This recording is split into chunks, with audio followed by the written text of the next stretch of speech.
Hey everyone, I'm Tassinix, and welcome to Plotting and Scheming. We're covering Season 53, 5 vs 5 Grand Arena Championship, Week 3. As always, I'm joined by my co-hosts Dagger, TJ, and Sasha Isha. Gentlemen, how are you guys? How did you do this week? I managed to sweep a 3-0, a little adventurous, because I actually had 2 legitimate rounds. How about you guys? 2-1. 2-1? Nice there. Okay. Back in the top, like 150-ish. All right. After a little hiatus down in TJ land. No, it is Sep land, you prick. So let's move on from the point that Dagger's an asshole and still a fuckface. So that was a good week, man. It was 3-0, dude. It was a good week. And where I get to give Dagger his where you props ended? is, I don't know. ending? It doesn't really tell you. I'll probably be in the high 4s or something like that. I'm gonna have fun. Is what I'm telling you for threes. People are gonna be people. I will continue to be in GG Stepland or whatever you want to call it. It's gonna be a good time, dude. I'm excited for threes. How about you, Sasha? 2-1 week, but only one real match, and that was a loss on Fleet. So it was as hollow as a 2-1 week gets. Not me, baby. Gross. We did not screw up the Fleet this time. Oh, so good. That's good. Well, savor those moments, TJ. Savor those moments. Look, it's hard to screw up Fleet, Sasha, when you only fight against R5 ships. That's true. I would laugh at him, but he's not wrong. There's a lot of R5 ships. But you know what? I didn't lose because of ships this week. Happy TJ. That's a good week. All right, guys, as always, time is a factor. So let's dig right into the meat and potatoes here, the meta-analysis. So it's a wrap-up here. The only new team that we really hadn't covered explicitly in detail up till this point would be Gungans. This was their debut week. I just want to say up front, my experience was against one team I used Malgus, and I finished the fight with like 20-something seconds on the clock. It was terrifying, a risk of timeout, and also, it was a risk for timeout, but that was with a Kron that didn't have a ton of protection on it. Or not, and certainly not a new Gungan Kron from the next on the season. Gungan side, you mean, right, Tass? The Gungan I think side you're also. Yeah, right. It was not super high protection, so that if they happen to have had more, I most likely would have stalled out with Malgus. So it was sketch, but it got the job done. You're also an extremely, we'll call it, deliberate player, because 52% prot added took me 3.5 minutes. Yeah, I might have been sitting there and chewing the cud on it a bit. I'm not above that. Yeah. I won't lie to you. I'm not claiming it's not a timeout risk. I'm just saying, like, I did not. Very I can fair. also tell you, it's cool. When you're back where I'm at, you don't have to worry about Gungans. You get to watch everybody else fail, and then you are the only one with your Gungans, and then you put them on defense, and it's weird that they do really well. They hold well. Technique. Oh, my Gungan's got one shot every goddamn time for 65. Man, 3 shots. But here's what's cool, and I wanted to try it, and to Tass's point, and Dagger said a good call. Dagger was like, put the bulk on him. Well, I was in a place where I could actually try something different, so I went high deflection. Point being, the team is still super crazy and doing things like that, and if you can't add in special damage with what you're going to do, maybe that has an impact. Did it or did it not? Yeah, the deflection makes it a lot harder for them to hit Jar Jar. So I had 80% deflection, and that's the way I went. But as Dagger pointed out, he's like, well, you probably want to go with the bulk, seeing what you're facing, and that makes sense. But the high deflection, it was a 3-shot. Every time, I don't know what the middle second guy did, but each time 3-shot. They could not kill my team. So that held. And round 3 was enough to hold where they 3-shot my Gungan, saw my back wall, and never attacked again.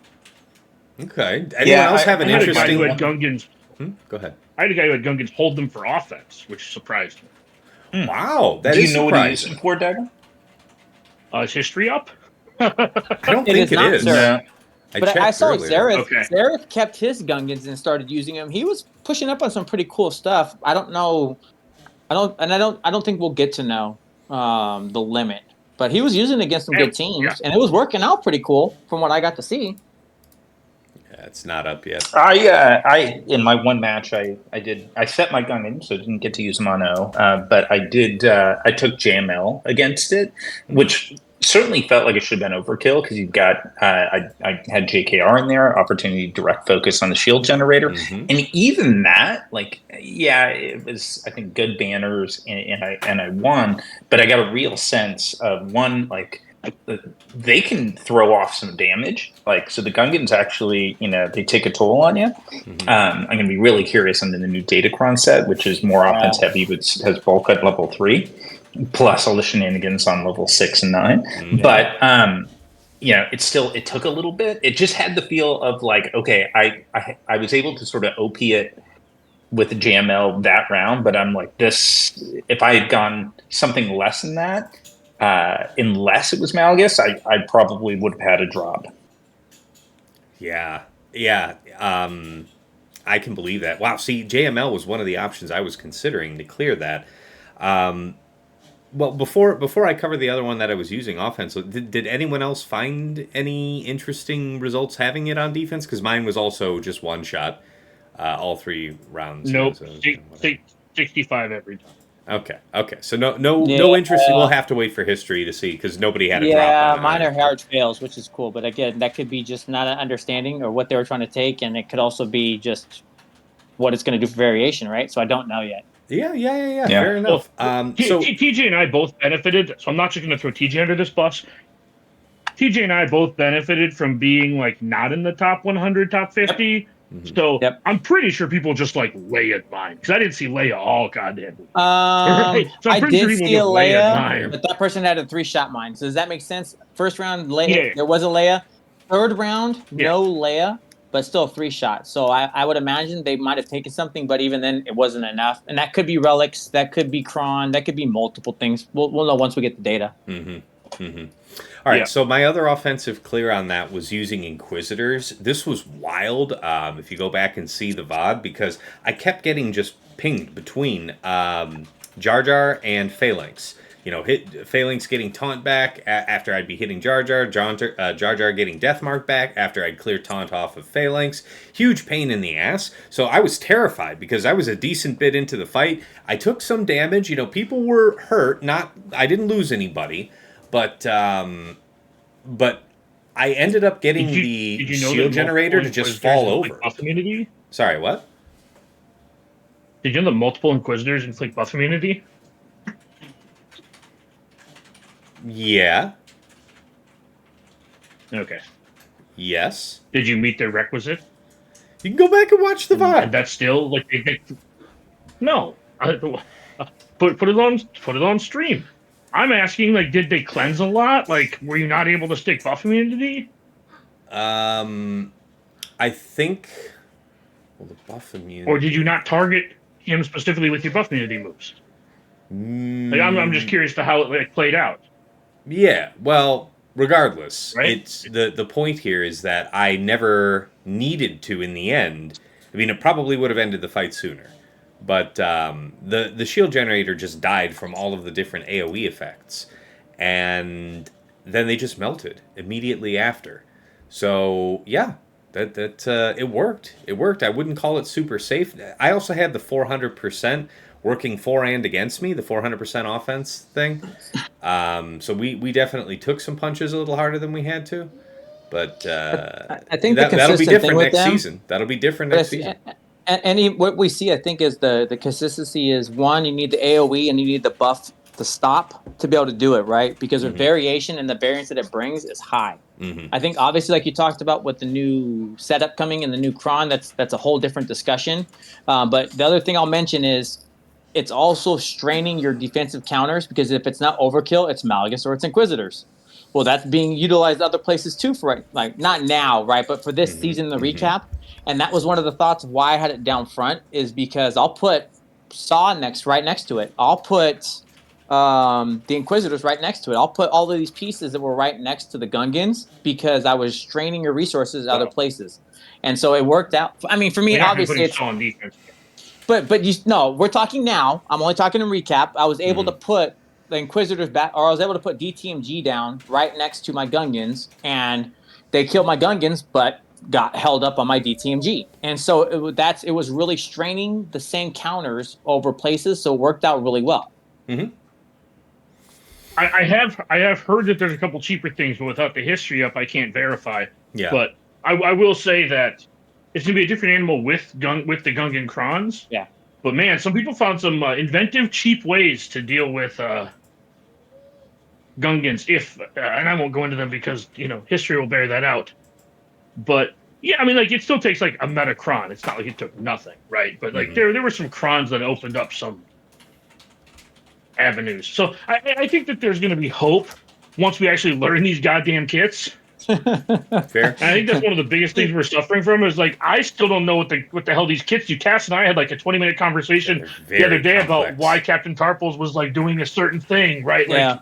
Like, but it's also got high variance, which is really cool. I think this is what I like about him so much is that you can understand the kit and still know that there's variation, right? Yeah. That you could get caught in one of these superb things of I would love to see it on one of the content creators only to see like, oh, I had the worst case scenario and actually be able to see what it looks like, right? Because we just don't know of how big it goes. Like if you get the death mark correctly, and then it also ties into the insta kill and how that worked out. We just haven't seen it yet, and I do want to see what that looks like.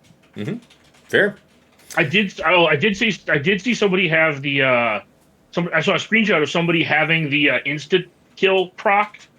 But here's the funny part: the insta kill was procced on a GL, so it did 70k. Oh, okay. Yeah.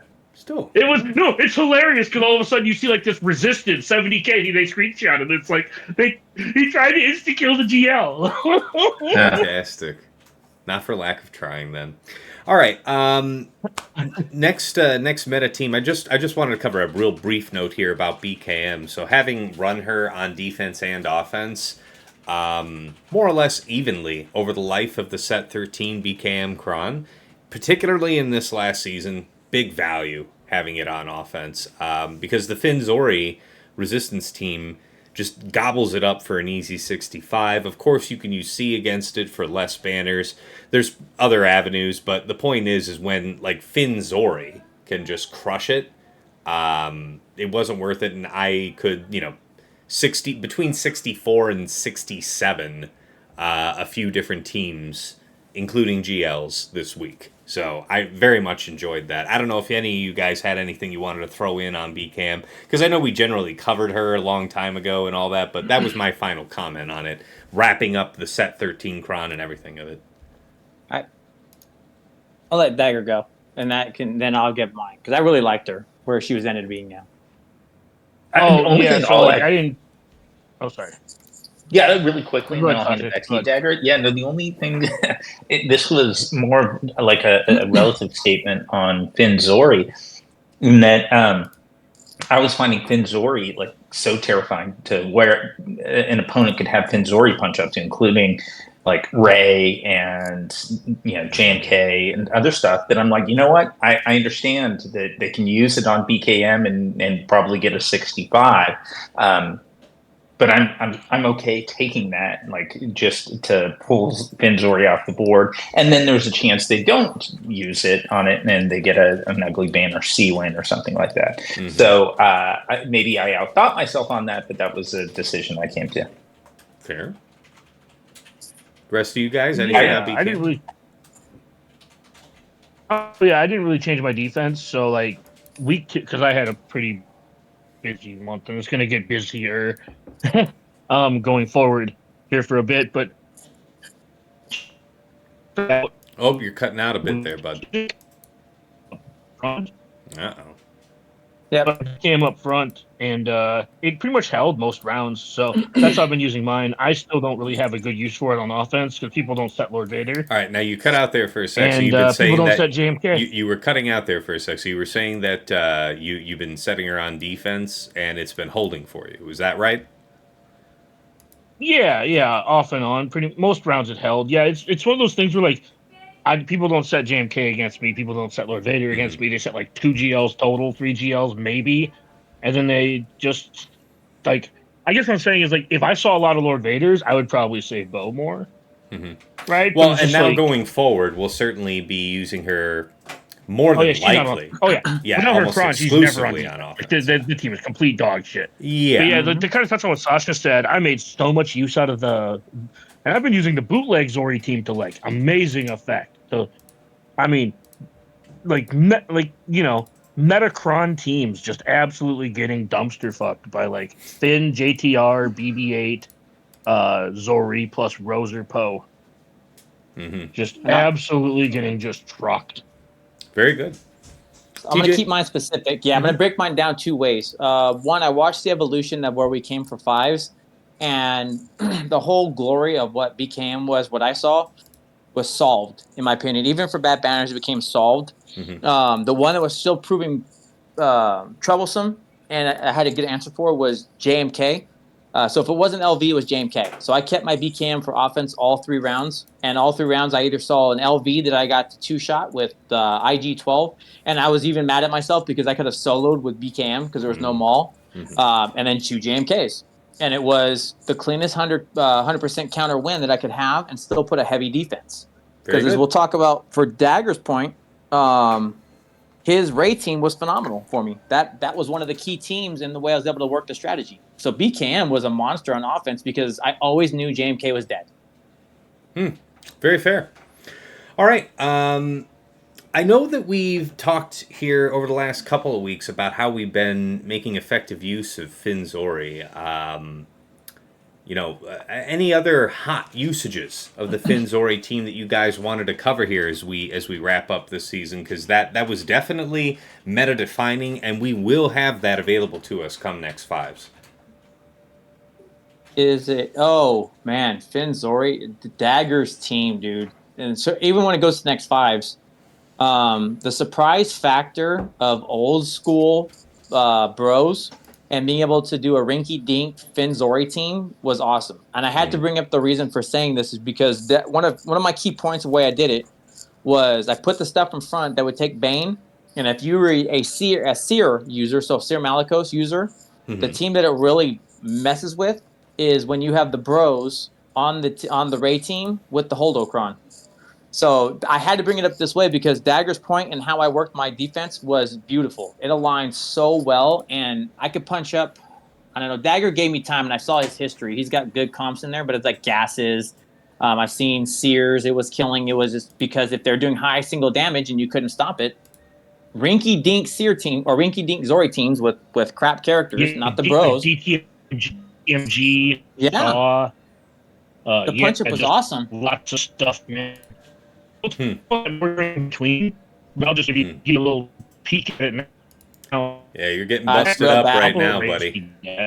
You're getting busted up right now. Your voice is busted up right now. Hopefully it comes back. I control Discord. All right. Yeah. So I would say just look at Dagger's history. Basically, I think Steer with bulk is going to crush this race squad. So I don't think it's lasting. No. Seer with bulk, yeah. You know what? It's funny. If nobody has any other comment there on Finzori, Sasha, did you want to pile in on that? No, I liked the versatility, but nothing new that I'd add there. Yeah, nothing new in week 3. Fair enough. Yeah, I mean, this seems like a natural feed right into our final thoughts on the Ray team. And I will say that, Dagger's suggestion of that comp with the Ray, Swolo, Resistance Bros, and Holdo with the Holdocron was it was like the best Ray counter to be resistant to Seer Malicos. And I had an opponent in round 2, legitimate opponent, like a Claw Patrol account. He was reliably using Seer Malicos against Ray. And I set that in the back with Leia up front to for sure draw his Bane, because that was his preference.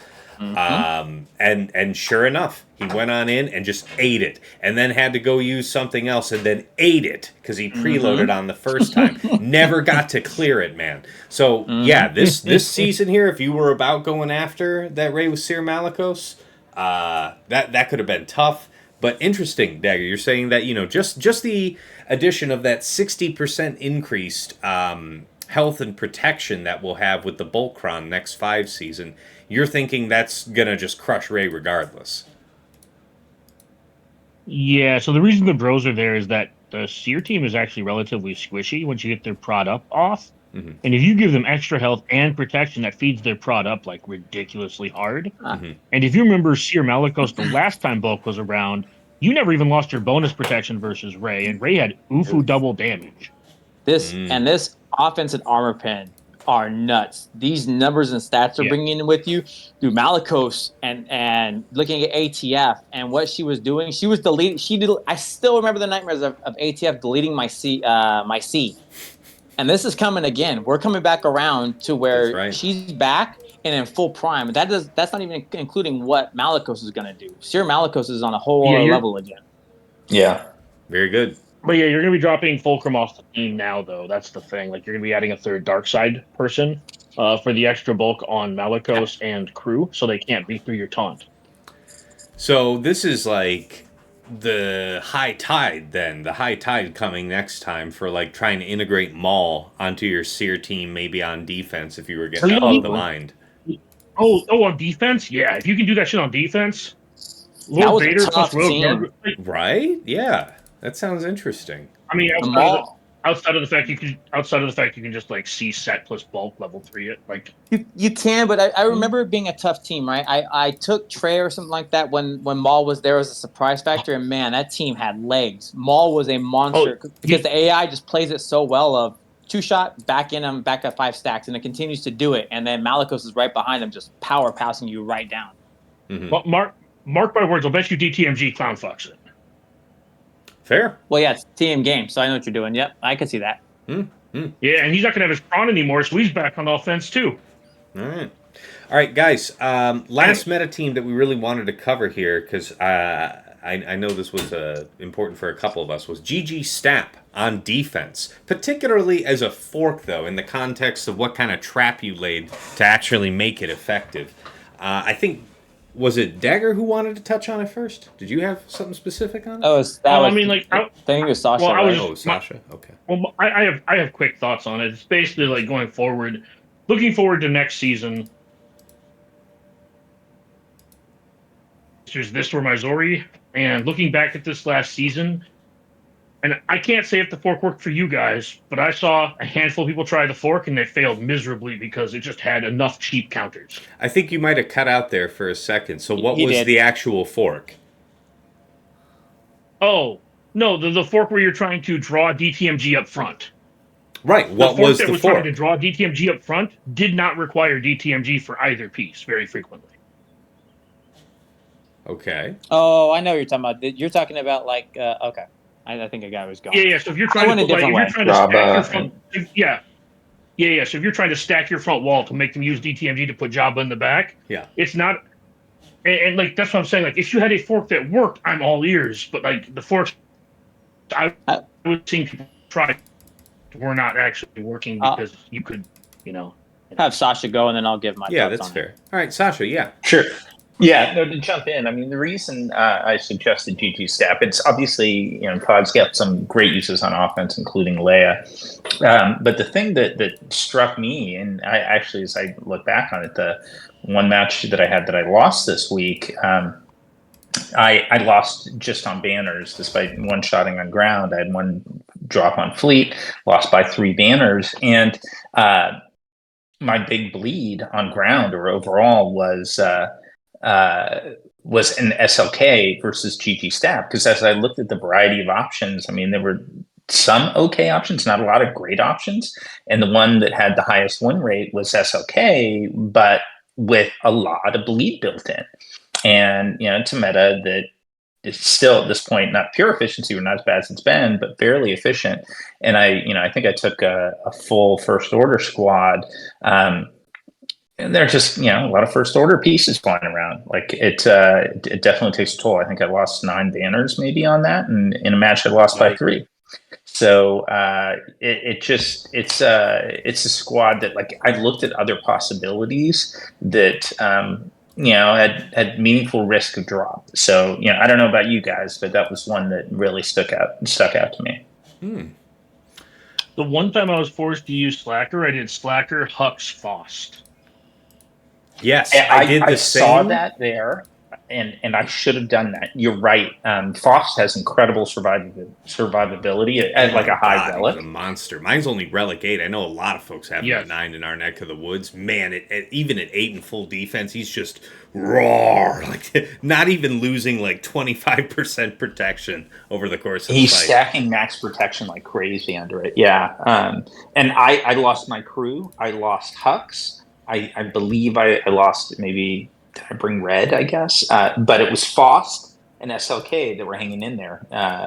Basically, I think Faust eventually died, but he was a beast. Very fair. Yeah. All right, guys. Yeah, and I did lose both Faust and Hux in my fight too, Sasha, so it's not like mine was clean. Ooh. Just less clean. Okay. But still, it wasn't clean. It was just minus. It was just like minus. I ended up getting like a 53 or 62, I think, instead of like a 57. So let me ask you, do you think you would have been able to close out the fight faster and therefore for possibly better banners if you had brought along red and had a 4th? No. Okay. I think he made exactly the right call. I had contemplated, I saw it in history, that combo of Hux and Faust, and I have an R9 Faust. And yeah, I'm convinced instead of a 56, I would have had a 61, and that was enough to turn the outcome of my match. So, yeah, I think Dagger's spot on with that. Very fair. Now, all of that is very different because the set 15 first order stuff for anybody that's got it going in is, it's a brand new day for first order. Completely different. Yeah, completely different life. Oh, man. Speaking of... Really quick, I led with swipe in arena, put Ray into red, and all the sides were dead. Just one swipe. Just one swipe, turn one with Slacker. Everything's dead. Everything dies. There will be no mercy. Very good. Sorry, just... No. Very good, very good. Let's move to the next segment here. Offensive gambles. So, let's pick our favorite offensive gamble. It could be a success, it could be a failure. You know, it doesn't always have to pan out. But it was something you thought had a reasonable chance of working, and that's what made it interesting. So let's say Dagger first. How about you? Your gamble of the week. I think last week I mentioned Zori, and I only bring that up because this whole week, like every single time I used it, I'm like, this is gonna win. It wasn't a gamble. That's a bonus one. So if you guys wanted to try that next season, it's no longer a gamble. It's just gonna win. But I think the biggest gamble I did was, I'm debating between two of them. I think it would honestly have to be Inquisitors versus Leia. Inquisitors versus Leia. Okay, let's hear about it. It kind of worked. I think I got a 57, 58. Okay, let's hear. What made it so interesting? Well, Drogon fell down like a sack of potatoes because he death marked himself. Yes. But here's the thing I didn't look at. Their R2 didn't have the cleanse data. Oh, that is interesting. You were uniquely vulnerable in the sense you couldn't target him. Oh, that's cool. And they didn't death mark themselves just by critting. Yeah. Oh, that's kind of cool. Wow, how rare is that? Yeah, you said you're climbing your way back up, so it's rare that you might see something like that out here. Hell, I put on that Zeta on R2 like 3 months ago, so I'm not going to pretend like. Fair enough. All right, that's a good one. TJ, how about you? Your gamble of the week. Got 0, buddy. This week of 3-0 was all deliberate and everything worked as intended. So I get to take no real gambles. You scum. All right, fine. Fine. You smooth criminal. TJ's taking my usual role of nope, everything worked kind of as planned because it's. It worked exactly. Down. Yeah, it worked exactly. Yeah. Even when I screwed up here, I'll give you one. I moved quick, and on JMK I took a BKM. Didn't take Paz. Took OG Mando, but I still won.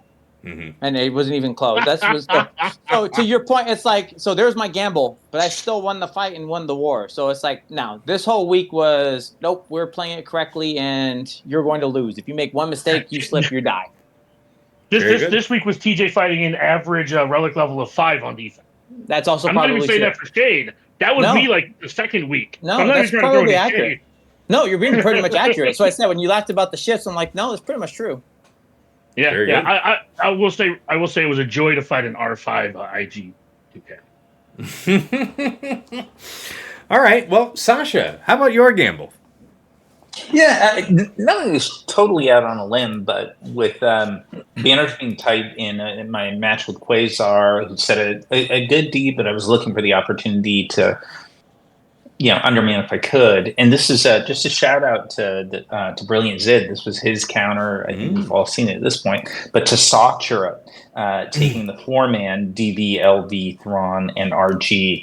Again, not a risk and it's out on a limb, but it's a creative undermanned 66 banner win against a team that now the sun is set on the Detroit DC, but that certainly going into it was high risk, and if you don't come proper, you could have issues. But a 66 was really nice, and so shout out to Zid there. And actually, and also a credit to him. Last week when he fought you and he gambled taking the 3 DV, and I think it was just Thrawn.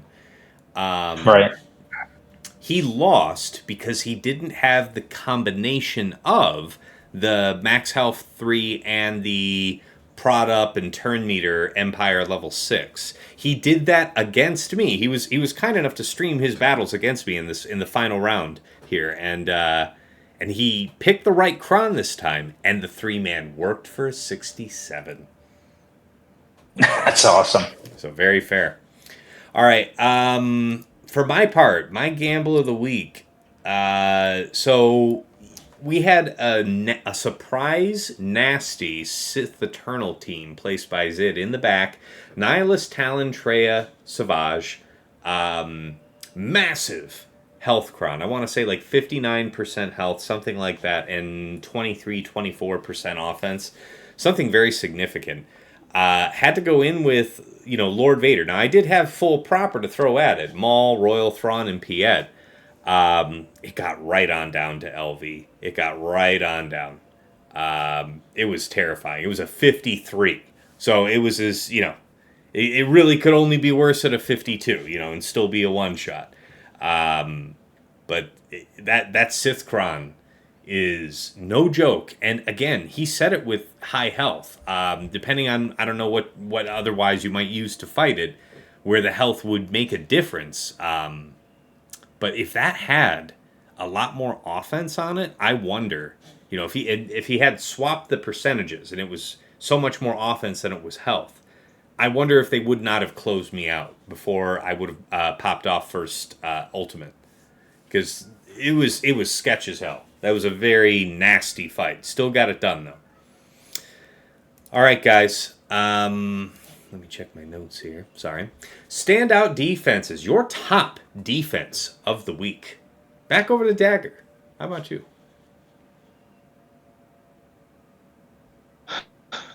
Probably. Ooh, we're out in the chop again, Dagger.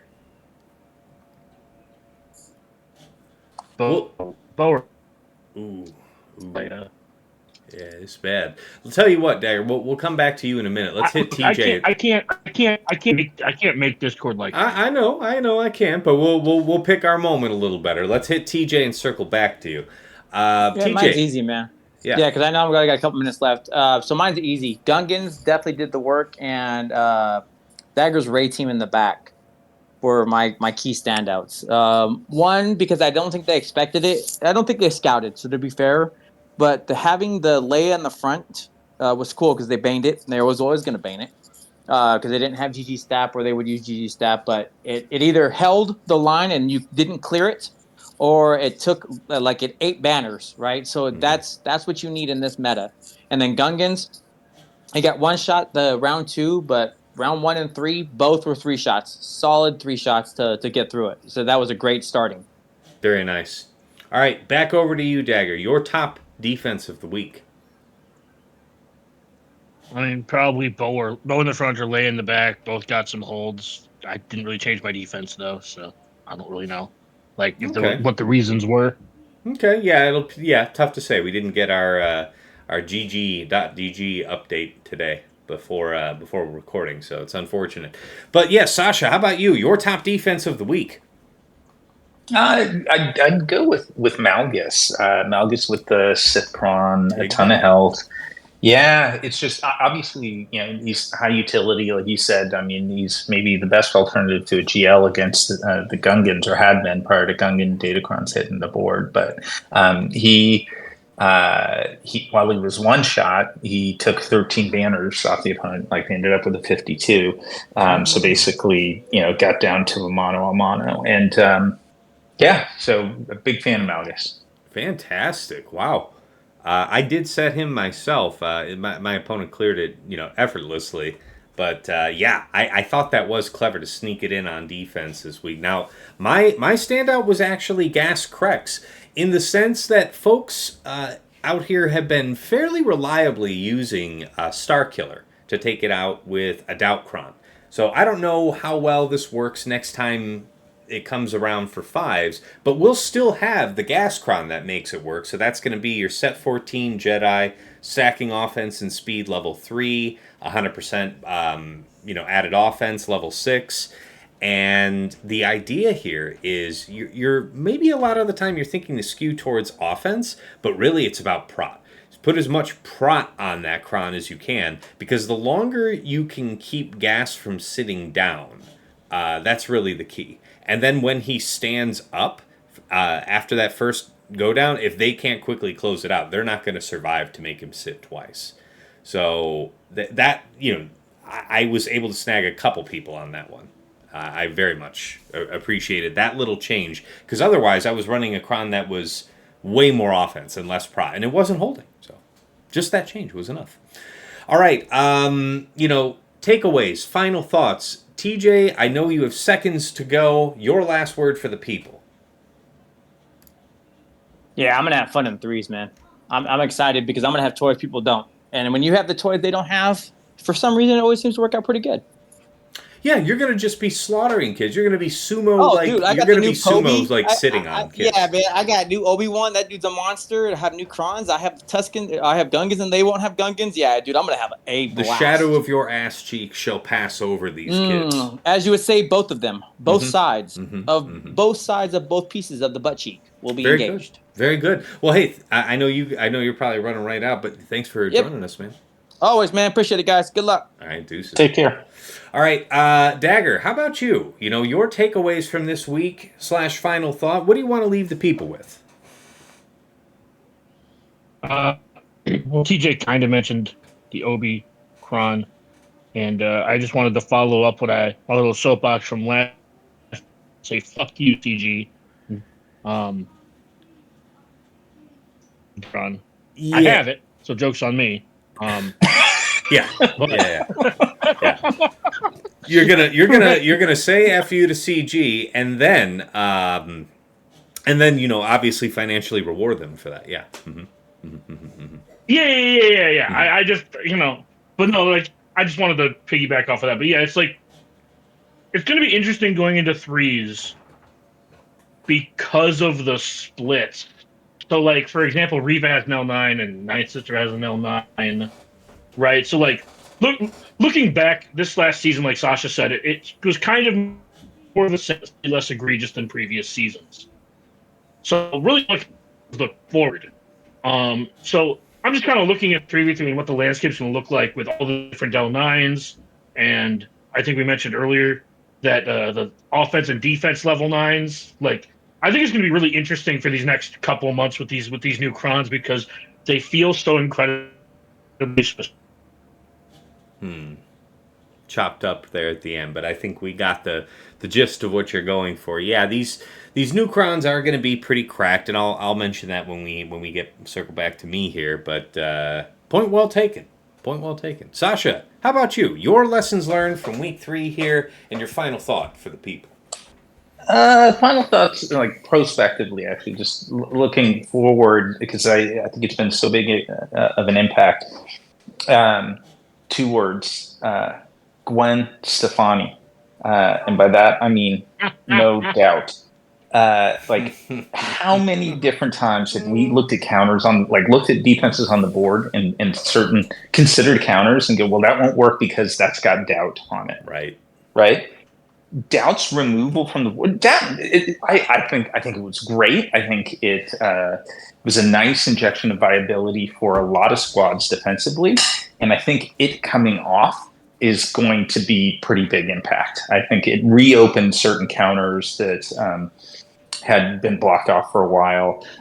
It changes the banner recovery dynamic, and so I think that go for it, David. It also makes the tenacity. Oh, it really makes the tenacity up level 3 from this last set really, really good now. Because it wasn't that good before. Right, like, for example, Knights could beat Zori with the tenacity up because they just get down and it's like, haha, you still die. And now, that's good. And like you said, it really afforded us the ability to do things that we maybe weren't used to be able to doing or maybe have taken for granted. Very fair. Yeah. Sorry. So, yes, Sasha, sorry, you were saying.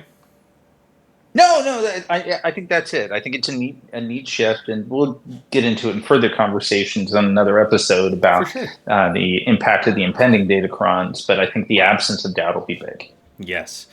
Yeah, well, and I didn't want to stop you guys, but you basically both picked my plate clean. I was going to talk about how set 13 expiration is seismic in that doubt is gone.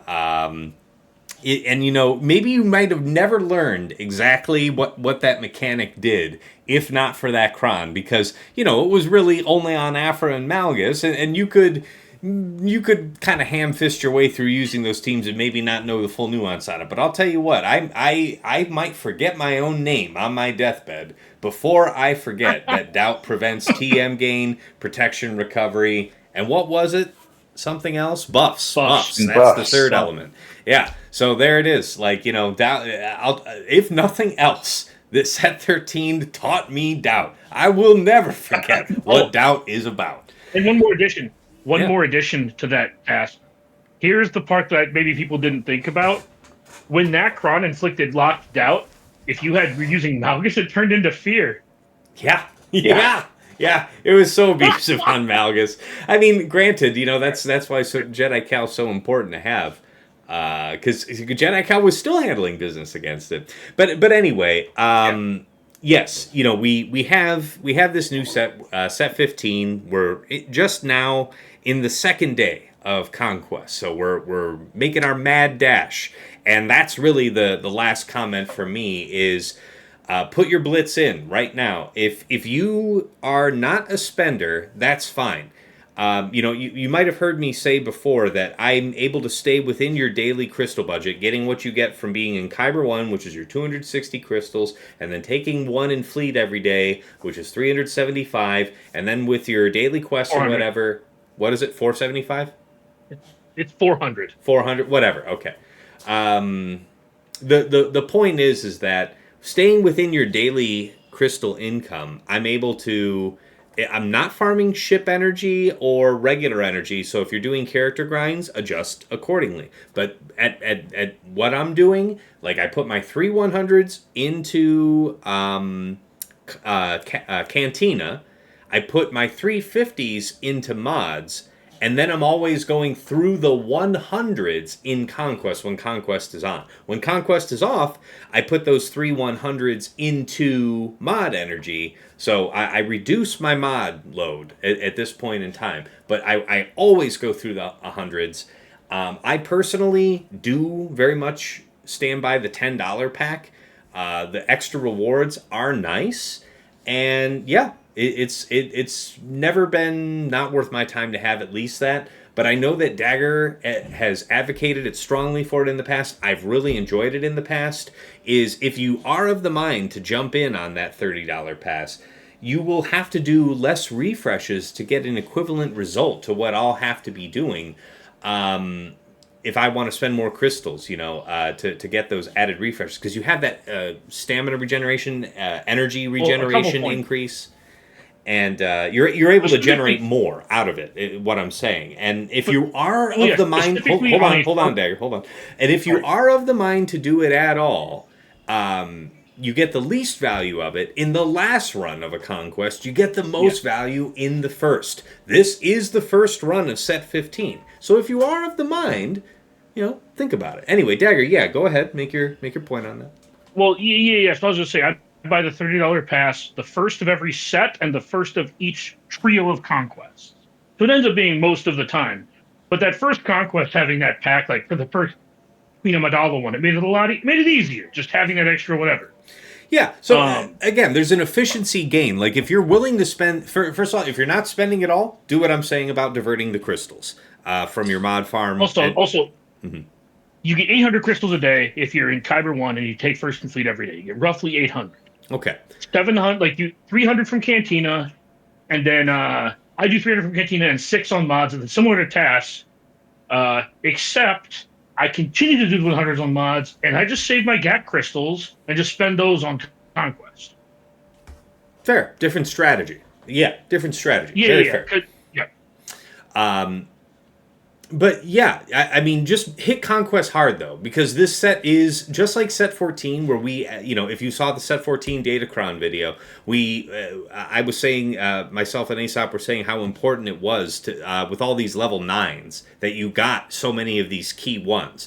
There's less that are so impactful in this set, but it's pretty similar. So you're going to want to put in effort up front, because this first, week or so of 3 versus 3 is going to be nuts. Sorry, you were saying? A couple more quick notes. Number one, just to reiterate what Tass said and I echoed, if you're in Kyber 1 and take fleet every day, you can do 6 mod refreshes and 3 Cantina refreshes literally every day and still earn crystals. Yes. Do not forget that. And when I tell people that it's free to play to do that, that's what I mean. That is what I mean. Yes. You bank between 30 and 45 crystals a day doing that. Mm-hmm. That and the data cache cap is up to 60 million now instead of 30. So I don't even have to make it to Sector 4 this season. Ooh, yeah, that's just a good PSA, folks. Be breaking down your set 13s. Yeah. It dusts tomorrow. Well, I guess most folks won't see this in time, but yeah, I mean, if gotta do that. But I don't. I just farmed Sector 1 for raw Datacrons because they give you so much Mark 1 for disassembling. So I'm just making level 3s trying to find bulk. Fair. Very fair. I didn't even go to 4 because, I'm not going to cap. Anyways. Okay, and then aside from that, just another note. So set 15 Datacron video should be hitting here Wednesday. So I think by the time we get this out to this video out to the public on Friday, it will be available for 2 days here on the channel. So look for my Datacron Set 15 video. It was my pleasure again to record that with Aesop Rock, one of the very finest, winningest players in the game. So we shared our thoughts there, and I think that'll get you well prepared for the new set. All right. As always, thank you, Dagger and Sasha Isha. I always thank TJ as well, but thank you guys for making the time here to be with me tonight. I'll go ahead and start wrapping up here. I do have to bounce, but I will see you for the basketball game tonight. Yeah, we'll go ahead and catch that. But yeah, guys, if you want to catch me live, you can find me on twitch.tv/Tassinix. Obviously you're watching this here on my YouTube, Tassinix Gaming. If you like what I'm doing here, give us a subscribe. Likes, comments on the videos that you enjoy. I do enjoy interacting with you guys, and I try to give reasonable, insightful, well thought out answers if you are so kind as to leave a comment. So get in on that. I do upload my VODs here to YouTube from Twitch with chapters added for easy browsing. You already heard about the Datacron set videos. So yeah, that's what we offered. Of course, Plotting and Scheming here is not only on YouTube, but it's also out on Spotify and YouTube podcasts. Working on getting it onto Apple Podcasts. That is incredibly difficult, as are most things Apple. And of course, if you enjoy this program and you love it so much that you want to support what I'm doing, you got to check out the Tassinix Gaming Patreon. Let me pull that up here for you guys. check out patreon.com. Oops, that's the wrong screen. We got to cover that later. Check out patreon.com/Tassinix. For any upwardly mobile GAC player, there's something of interest to you. Thanking the patrons that make all of this possible. Oops, it's also the wrong one. At VIP Access, you're able to get in at $5 and get early access to all of my YouTube exclusive content, including Plotting and Scheming and the Datacron Set 15 video. And you also get access to dedicated Discord chat and text channels with secret proprietary information. But yeah, if you always want to hang out and be able to get a hold of me, that's a place to do it. So shout out to my supporters here at VIP Access: Andrew, White Wolf, Sam Vimes, Jobin4527, Stark Strategy Gamer, Raise Malbus, Brock Thudsteel, Renee Bebe, Deadpool Cow 28, Johnny B. Ottawa, JJ's Productions Twitch, Sweens 14, and Darth QP PMG. Moving to VIP Access Plus, this is where you start to get into the bundles for your intelligence, right? So we got the Omega Bot bundle here. You get a bundled membership to myself and this patron level Omega Bot where you can pull a custom number of weeks to make a very targeted report on your opponent. If you catch my streams, you'll see me go over that report on every single opponent because the at-a-glance nature of the intel is so good. Thank you so much to Stryker and Esh Sotnikan taking advantage of that offer. Of course, at VIP Access Premium, the double bots. This gets you Omega Bot, Patreon, as well as Hot Utils Patreon. And that is the premier tool for mass mod management, whether it's slicing, loadouts. That's what I use it for. Of course, guilds use it for entirely different features that really help you manage everything to do with TW. But yes, thank you so much to Quig, Ibanek, Sir Boss, and Trevor Boy Gaming for seizing on that double bundle.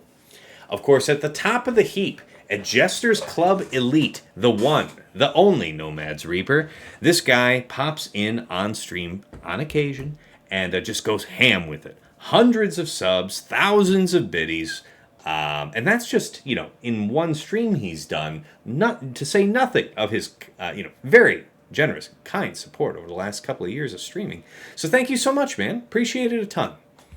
All right, and of course, last but never least, the special thanks to Yoda Force, one of my original supporters. He used to be my guildmaster way back when I was in Vanguard. He bought me the mic that I'm speaking to you on, and though he has long since quit the game, we remember him fondly and wish him well on the other side. To Mrs. T, my wife, thank you so much for all of your work in the background, whether it's updating my slides or, keeping my very curious, industrious daughter out of my hair during the attempt to stream and be good at a phone game. Thank you so much. And of course, I know it's a bit of a repeat, but it always bears repeating. For Dagger, TJ, and Sasha Isha, my co-hosts here on Plotting and Scheming, it would just be another opportunity for me to monologue. And you get enough of that from my stream. So thank you so much to you guys for making the time from your, work and family schedules to make our show. It means a ton, and the quality just keeps getting better in my view, and that is so much. That's really because of you guys. All right, coming back over to the main scene. Yeah, I've got to get on with Conquest, man. I'm only in Sector 2, and I just did a ton of refreshes at the end of Sector 1, just grinding up some crons just to have a dump for my excess Datacron cache, trying to clear up as much of that so I lose as little as possible when they force break it down tomorrow. But I've got work to do. You've got work to do. And I'll see you next week for the preseason video going into 3 versus 3. We've got a great special guest. I'm looking forward to it. It's going to be a blast.